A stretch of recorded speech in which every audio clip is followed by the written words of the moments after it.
The lessons to be learned from flight MH370 are that we need to not have the ability to simply switch off a transponder and not know where an aircraft is at. If you allow the switch off of the transponder, there needs to be an automatic backup, and that is not that expensive. And from everyone I've been talking to over the last 2 weeks, they say that's the nearest term, cheapest way of sorting it out. Lesson number 2, we need to move towards a global air traffic control service. Space-based, when I say that, that's satellite supported, that covers the entire globe, including the poles.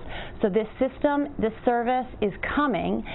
It's called Aviation. Next year, they're going to start launching them. They're going to launch then every 4 months to make sure that we have this network of satellites that are going to be able to see exactly where every aircraft is in the world. But full rollout of that is still a few years away. There are some creative things that can be done right now. A lot of airlines are bringing on board their aircraft broadband connectivity systems to support passenger connectivity, not cockpit comms. They're using these big pipes, big connectivity pipes, to support passenger connectivity. Those big pipes haven't been approved for what's called safety services, but the conversations are now headed in the direction of, well, but even though they're not approved, is there any way we could use this pipe creatively to be able to transmit critical information to the ground, essentially piggyback off of the broadband pipe that is now supporting connectivity to passengers. There is also the question of, could you stream black box data?